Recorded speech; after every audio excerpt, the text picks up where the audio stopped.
Dust motes dancing in the fading light. Another town, another lonely night. This guitar, my only steady friend, singing songs that never seem to end. Headlights blur on the In the heart of the vast African savanna, under the golden glow of the setting sun, a young cub wandered aimlessly, his tiny paws kicking up dust as he searched desperately for his mother and the pride. The land stretched endlessly around him, the tall grasses whispering in the warm breeze. The cub had once been lively and curious, chasing mouse and pouncing on shadows, but now he was trembling with exhaustion, fear, and frustration.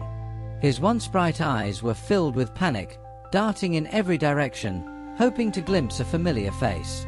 His sharp cries for help echoed through the wilderness, but only the distant call of birds and the rustling of the wind answered him. He was alone. His legs, once strong and playful, now felt weak beneath him.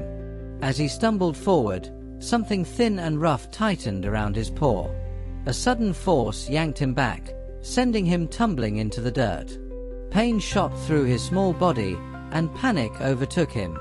He thrashed and struggled, but the rope only dug deeper into his flesh. His cries grew weaker, his breath ragged.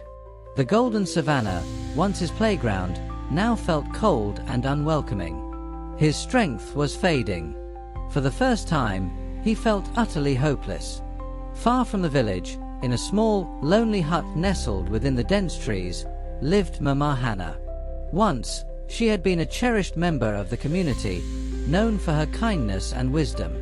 But tragedy had struck like an unforgiving storm, tearing away the people she loved most, her husband and her two precious children. A terrible accident had robbed her of her family, leaving her heart shattered beyond repair. Unable to bear the weight of her grief among familiar faces, she had chosen solitude, retreating deep into the forest, where she spoke to no one and cared for no one but herself. Yet, on that fateful evening, as she wandered through the woods in search of firewood, a faint, desperate cry reached her ears. At first, she thought it might be a trick of the wind, but then she heard it again, weak, fearful, pleading. Following the sound, she came upon a heartbreaking sight. A small cub, no more than a few months old, lay ensnared in a cruel rope. His golden fur was matted with dirt, his tiny body trembling with exhaustion and fear. His large, innocent eyes locked onto hers, filled with terror and uncertainty. Mama Hannah, though reclusive, had not lost her tenderness. She knew she had to be careful. In a voice as warm and soothing as the morning sun, she whispered to the frightened creature, assuring him she meant no harm. Slowly, patiently, she worked to untangle the ropes that bound him, her hands steady and gentle. The cub flinched at first, but did not resist.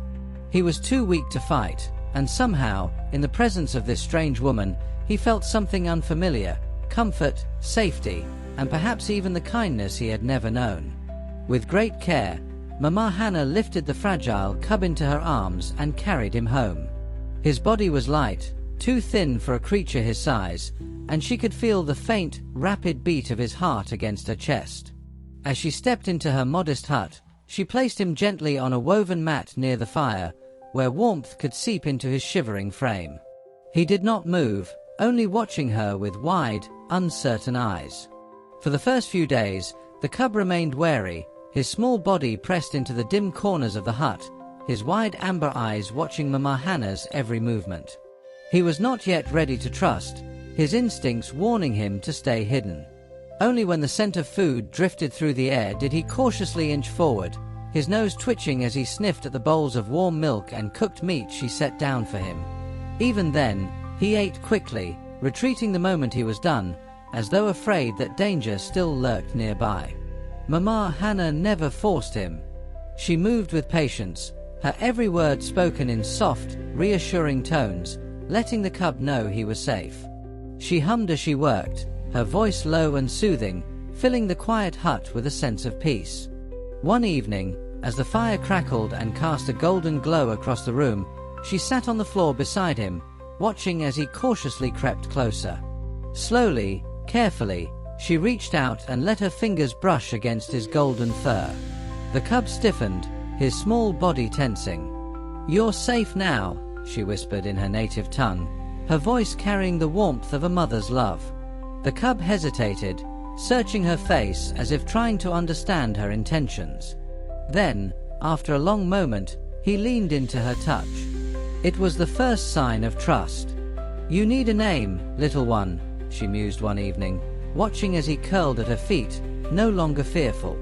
The fire cast a golden glow upon his fur, making him look like a small, untamed king of the forest.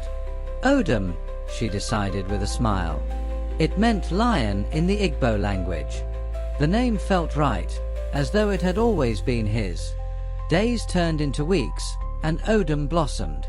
He no longer cowered in the shadows but followed Mama Hannah everywhere, his soft paws pattering behind her as she tended her garden, gathered firewood, or drew water from the nearby stream.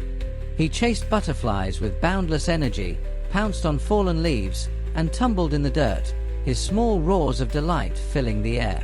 One afternoon, as Mama Hannah sat weaving a basket, Odum curled beside her, resting his head on her lap. She stroked his fur absent-mindedly, a soft chuckle escaping her lips. For the first time in years, her heart felt whole again. In saving him, she had unknowingly saved herself. One evening, as the sun dipped below the horizon, Odum curled up beside Mama Hannah's feet as she sat on her porch. She gently stroked his fur, humming a lullaby she used to sing to her children. For the first time since her family's passing, she felt a sense of peace. Odum was not just a cub, he was family. As Odum grew, he became a sight to behold. His golden mane began to thicken, and his once small paws became large and powerful. Yet, despite his size, he remained gentle with Mama Hannah. He would nuzzle her affectionately in the mornings and sit beside her as she told him stories of the village and her past. He was more than just a pet, he was her companion, her protector, and her source of joy. Odum became known in the village, though not all viewed him with kindness. Children, with their natural curiosity, adored him. They would sneak over to Mama Hannah's hut to watch him play. Some, braver than others, would dare to throw small fruits, delighted when he playfully batted them back. But many adults were wary. A lion, even one raised by hand, was still a lion. Their whispered fears soon turned into open suspicion. One afternoon, while Mama Hannah was away collecting herbs, a group of villagers approached the hut. They peeked inside, watching Odum nap peacefully. "It's unnatural," one muttered. "She's keeping a wild beast among us." Another shook his head. "Mark my words, one day, he will turn on her." Mama Hannah soon heard the rumors. She ignored them at first, knowing that fear often clouded judgment. But as livestock began to go missing, the whispers turned to accusations. One fateful evening, another goat went missing. The village erupted in anger, and before they could storm Mama Hannah's home, Odum emerged, his keen senses alert. Without hesitation, he sprinted into the bush. Moments later, he returned, dragging behind him the true predator, a cunning leopard that had been preying on the livestock all along. The villagers gasped in awe. Their fear turned to admiration. Odum was not a threat, he was their protector. Mama Hannah beamed with pride as she embraced her beloved lion. "You have made me proud, my son," she whispered. Despite his heroic deed, the villagers knew that Odum was growing too large to remain among them. What had once been a playful cub padding softly behind Mama Hannah had now become a powerful young lion, his presence commanding yet gentle. Though he had never harmed anyone, his sheer size and strength made the villagers uneasy. The village head, an elderly man with wise eyes and a kind yet firm demeanor, called a meeting to discuss Odum's future. He suggested reaching out to a wildlife sanctuary, a place where Odum could roam freely and live as nature intended. Mama Hannah resisted at first, clutching Odum's thick mane as she listened to the discussion. The thought of parting with him broke her heart. He had been her companion, her source of comfort in the lonely years. But deep inside, She knew she could not keep him forever. With tears in her eyes and a heavy heart, she agreed, knowing it was the right thing to do. The day the zoo came for Odum was one of deep sorrow, a day Mama Hannah had dreaded since the decision was made. The morning air was thick with grief as the truck rolled into the village, carrying men who had come to take him away. Odum, now a magnificent young lion, stood beside Mama Hannah, his golden mane ruffled by the wind. He sensed something was wrong. As they placed a gentle but firm rope around his neck, Odum resisted, his large amber eyes searching Mama Hannah's face for reassurance. She reached out, stroking his fur one last time, her hands trembling. Tears streamed down her weathered cheeks. Odum let out a low, mournful roar, a sound of longing and heartbreak, as if pleading to stay. Mama Hannah swallowed the sob rising in her throat. "You will always be my son," she whispered, her voice breaking, as he was led away. At the zoo, Odum remained close to the fence, his amber eyes scanning the crowds that passed by, searching desperately for the familiar figure of the woman who had saved him. The place was unfamiliar, the sounds, the smells, the voices of strangers. He no longer felt the soft earth beneath his paws or the warmth of the small hut where he had once slept curled at Mama Hannah's feet. Instead, cold iron bars separated him from the world he had known. Days turned into weeks, and as time passed, a quiet sadness settled in his heart. He no longer rushed to the fence when people approached, no longer searched their faces. Hope was slipping away. Then, one afternoon, a familiar scent drifted through the air. It was faint at first, but it made his heart race.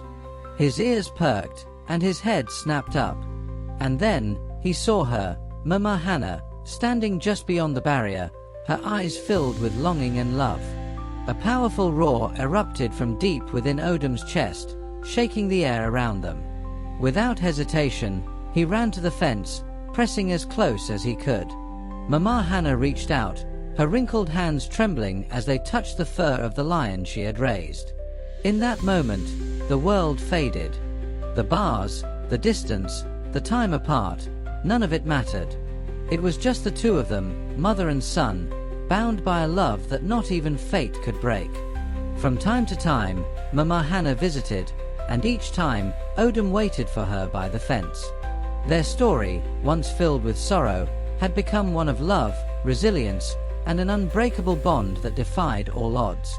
The villagers, having witnessed their connection, finally understood. They no longer spoke in hushed voices about the woman who lived alone. Instead, they spoke of Mama Hannah and her lion with admiration.